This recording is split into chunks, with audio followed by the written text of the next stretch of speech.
consejero, que es de Stanford. Ante esta acción, como ustedes comprenderán, Carlos I vuelve a disolver la Cámara y reduce a sus integrantes. Esta resolución, esta Cámara, producto de esta acción, resuelve definitivamente procesar al rey y acusarlo por alta traición por haber hecho la guerra al Parlamento y haber negociado en el extranjero para recibir ayuda militar y financiera. La Cámara ordena la detención del rey, que al negarse a defenderse es condenado y decapitado el 30 de enero de 1649. Esta reseña histórica, que espero nuevamente no sea aburrida, es con el único objeto de que ustedes recuerden la importancia de esta institución y el origen de la institución del juicio político y el germen de esta institución. Restaurada la dinastía y Carlos II en el poder, luego de 13 años de la muerte de su hermano Carlos I, la Cámara de los Comunes se reinstala con 500 diputados, época en la que se cuestiona el nombramiento de los ministros. Es decir, en 13 años después de la muerte de Carlos I, se empieza a cuestionar las razones por las cuales no se debe enjuiciar al rey, sino a sus ministros. Este es el origen del juicio político en relación con los ministros. Y el cuestionamiento está en relación a que el rey debería nombrar a sus ministros con el consentimiento de las cámaras. Efectivamente, Carlos II no lo hizo, nombró a sus ministros sin el consentimiento de la Cámara y produjo lo que en 1711 se llamaría la Impeachment Act, que es el origen del juicio político históricamente. En esta acta en la que se estableció el principio de que los ministros, que esto es muy importante, los ministros son responsables ante el Parlamento y no ante el rey, y su conducta es reprochable. Es decir, la Cámara de los Comunes será quien acusará ante los lores, quienes se constituirán como tribunal. Este es un procedimiento, ustedes conocen que Inglaterra tiene una visión parlamentaria y bicameral. Entonces, la Cámara de los Comunes, que es la Cámara Baja, se constituía en Cámara de acusadora y los lores como tribunal. Efectivamente, para terminar esta breve reseña histórica, el impeachment es la matriz de la institución constitucional que los norteamericanos actualmente llaman juicio político. Hasta aquí un poco la reseña histórica para que ustedes puedan ubicarse en la importancia de esta institución. Bueno, nuevamente y retomando el juicio político, la pregunta es ¿qué efectivamente es el juicio político? Y sobre esto podemos analizar y tener varias concepciones. Incluso ustedes muchos se cuestionarán acerca del alcance del juicio político. Unos hablan que es un procedimiento judicial, otros hablan que es un procedimiento administrativo, para otros es efectivamente un procedimiento político y para otros es la mezcla de todos. Sí, tiene un procedimiento judicial, administrativo y político. Pues en el objetivo de este seminario es que ustedes puedan llenarse de elementos producto de la descripción de la institución de qué efectivamente es el juicio político. Yo al final les voy a proponer unas conclusiones que podemos compartir. Citando a Horacio Gentile, él dice que el juicio político efectivamente se trata de un juicio, pero ello no significa el ejercicio de la función jurisdiccional o judicial, reservada exclusivamente por la Constitución al Poder Judicial. Aquí hay una reflexión importante. El autor argentino nos trata de dividir el trámite del procedimiento a través de la definición de que no es un trámite judicial, ya que su fallo no tiene por finalidad sancionar, sino destituir al funcionario. Se trata, pues, dice el autor, de un antejuicio o un prejuicio, más que un juicio, cuando la causa es un delito, ya que por el principio de igualdad, todos los ciudadanos, sean o no funcionarios de gobierno, son juzgados por los jueces de la Constitución. Y este es el trámite previo al mismo. Este es un alcance a la definición. Yo creo que hay mucho que decir todavía acerca del juicio político, pero me parece importante extractar acerca de la definición que nos hace el autor Jorge Horacio Gentile, efectivamente de que no es un procedimiento judicial, a pesar que tiene características de él, no es un trámite administrativo, a pesar que tiene características, y adicionalmente hay que reconocer que es un trámite que está sometido al control de constitucionalidad en relación al debido proceso y a la legítima defensa. Parto de aquí, en relación a la definición del juicio político, para hacer un ejercicio que debo reconocer pocas veces se ha escuchado en relación a los antecedentes de la fiscalización en el Ecuador.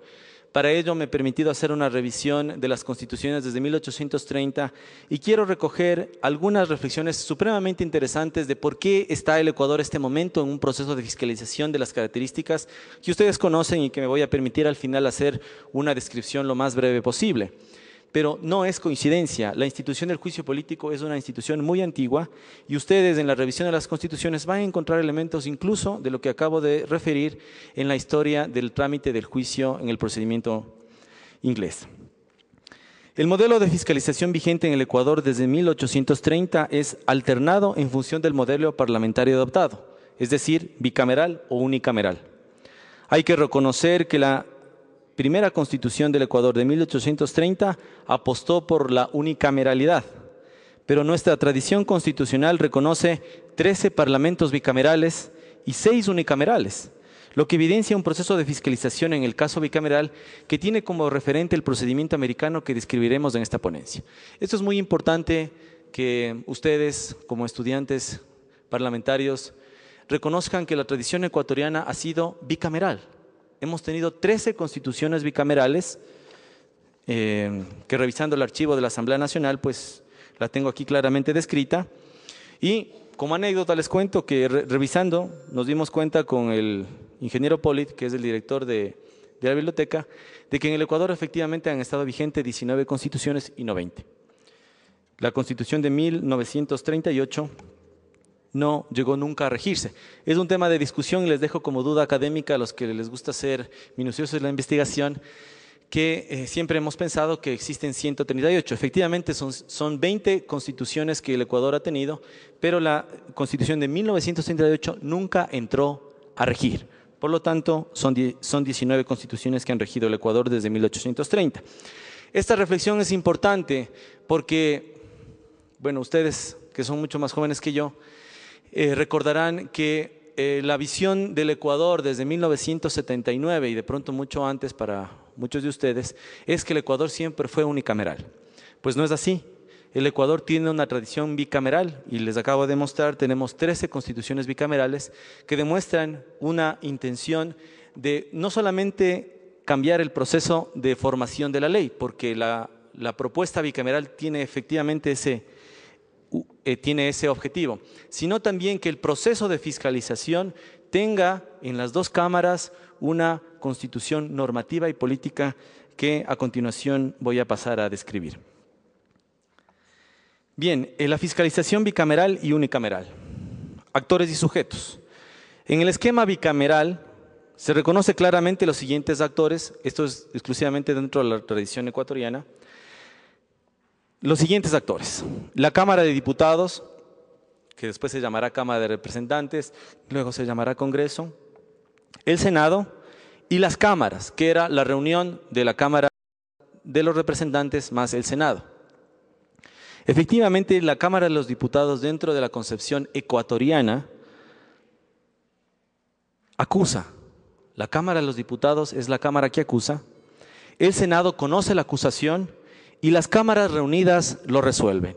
Yo sé que esto es novedoso y a mí también me ha llamado profundamente la atención, pero efectivamente en el Ecuador, en las constituciones de 1845, 1852, 1861, 1869, 1878, 1884, 1897, 1906, 1929, 1946 y 1967, que son constituciones bicamerales, se evidencia este esquema de procedimiento de fiscalización. Repito nuevamente, la Cámara acusa, el Senado conoce y la reunión de las dos cámaras en el Pleno resuelve. Con la particularidad que para la censura era precisamente necesaria la reunión de las dos cámaras. Solo cuando estaban reunidas las dos cámaras se procedía con la censura. Esto es muy importante, no sé si después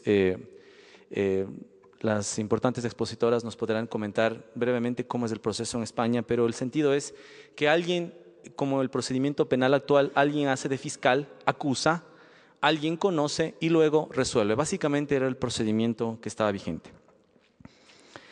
Hay una cosa muy particular en la tradición ecuatoriana que en la Constitución de 1835 y 1843 el Senado tiene la facultad para imponer las sanciones previstas a los funcionarios oficiales e incluso remitirlas al tribunal competente en caso de lo que en ese momento se conocía, y ustedes se recordarán antes, se llamaba juicio criminal, ahora se llama juicio penal.